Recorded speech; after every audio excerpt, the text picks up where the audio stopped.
राज्यात 10वीचा निकाल 94%, यंदाही राज्यात मुलींची बाजी। मुलींचा निकाल 96% तर मुलांचा निकाल 92%।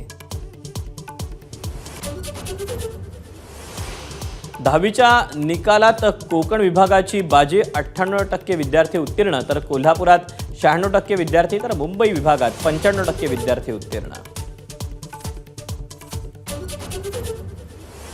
पुण्यातील न्यू इंग्लिश शाळेतील रावी नामजोशी विद्यार्थिनीला 10वीत 100% गुण, विद्यार्थिनीला उचलून घेऊन विद्यार्थ्यांचा जल्लोष।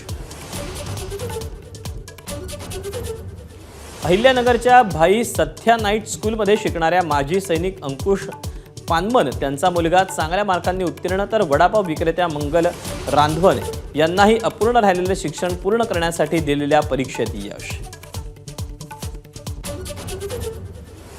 सीबीएसई बोर्डाचा 10वीचा निकाल जाहीर, मुली 95% तर मुलं 92% उत्तीर्ण। सीबीएसईकडून 12वीचा निकाल जाहीर, यंदा 88% निकाल लागला, गेल्या वर्षीच्या तुलनेत 0.41% वाढ।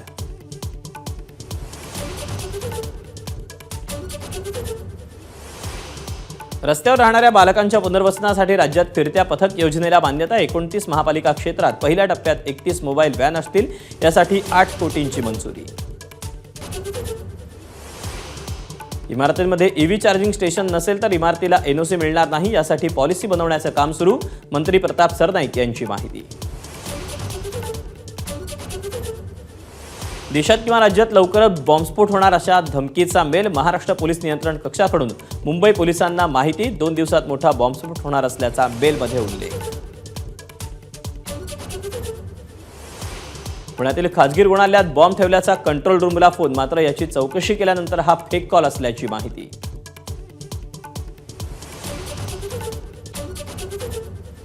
डॉक्टर शिरीष वळसंकर आत्महत्या प्रकरणात मनीषा मुसळे मानेला पुन्हा 2 दिवसांची पोलीस कोठडी, हॉस्पिटलमध्ये मनीषानं मोठ्या प्रमाणात आर्थिक गैरव्यवहार केल्याचा आरोप। नाशिकमध्ये सलग 6 दिवसांपासून पाऊस, अवकाळी पावसामुळे नागरिकांची तारांबळ, काल दिवसभरात 21 मिलीमीटर पावसाची नोंद। नाशिक शहरात मुसळधार अवकाळी पाऊस, मुंबई नाका गोविंदनगर परिसरात गुडघाभर पाणी साचलं होतं। नाशिकच्या त्र्यंबक रोडवर पावसामुळे झाड कोसळलं, जीवितहानी झाली नसून कार आणि एका रिक्षेचं नुकसान।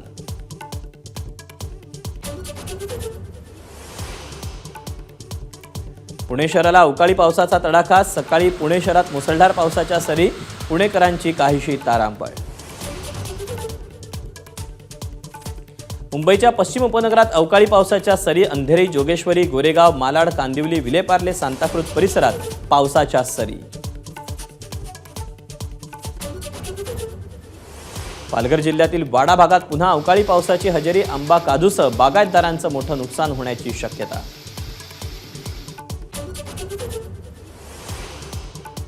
ठाण्यातील खारेगावमध्ये पार्क केलेल्या 4 चाकी वाहनावर झाड कोसळलं, दुर्घटनेत गाडीचं मोठं नुकसान, सुदैवानं यात कोणालाही दुखापत नाही। एसटीत चालक, वाहक आणि अभियंता पदासाठी लवकरच भरती करण्याच्या प्रक्रियेला महामंडळाच्या संचालक मंडळाच्या बैठकीत मंजुरी। शिवशाही बसचं रूपांतर हिरकणी बसमध्ये केलं जाणार, राज्य परिवहन महामंडळाच्या सदस्यांच्या बैठकीत निर्णय। राज्यभरातील तब्बल 41,199 ग्राहकांनी नवीन वीज जोडणी मिळावी म्हणून महावितरणकडे अर्ज केला, मात्र अद्याप जोडणी नाहीच, यामुळे ग्राहकांकडून महावितरणच्या कारभाराबाबत नाराजी व्यक्त। ऑनलाईन मालमत्ता कर भरण्यासाठी केवायसी पूर्ण करा, विविध सोयी सुविधांचा ऑनलाईन पद्धतीने लाभ घ्या, मुंबई महापालिकेचं आवाहन। आरोग्य विभागात काम करणारे लाडके भाऊ 7 महिन्यांपासून पगाराच्या प्रतीक्षेत, मुख्यमंत्री कार्य प्रशिक्षण योजनेचा अद्याप पगार झालेला नसल्याची माहिती। राज्यभरातील 34,500 वैद्यकीय अधिकारी आणि कर्मचाऱ्यांचं वेतन थकीत, जानेवारीपासून वेतन मिळालं नसल्यानं कर्मचारी आर्थिक संकटात। महाराष्ट्र भाजपात संघटनात्मक फेरबदल, भाजपकडून नव्या जिल्हाध्यक्षांची नावं जाहीर।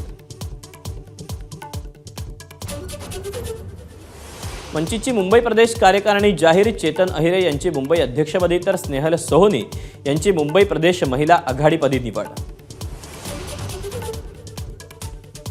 अमरावती ग्रामीण जिल्हाध्यक्षपदी रविराज देशमुखांची तर मेळघाट भाजप जिल्हाध्यक्षपदी माजी आमदार प्रभुदास भिलावेकर आणि अमरावती शहर जिल्हाध्यक्षपदी डॉक्टर नितीन धांडेंची नियुक्ती. शरद पवारांच्या पक्षाच्या अनिल शिंदेंचा भाजपात प्रवेश. अनिल शिंदेंनी शरद पवारांच्या पक्षातून 2 वेळा विधानसभा लढवली होती. नांदेडमध्ये वनविभागाच्या वतीनं जंगलात असणाऱ्या पाणवठे तळ्यावर ट्रॅप कॅमेरे लावून प्राणी गणना. कोणतेही प्राणी किती संख्येनं येत आहेत याची एकत्रित आकडेवारी लवकरच समोर येणार. एबीपी माझा, उघडा डोळे बघा नीट.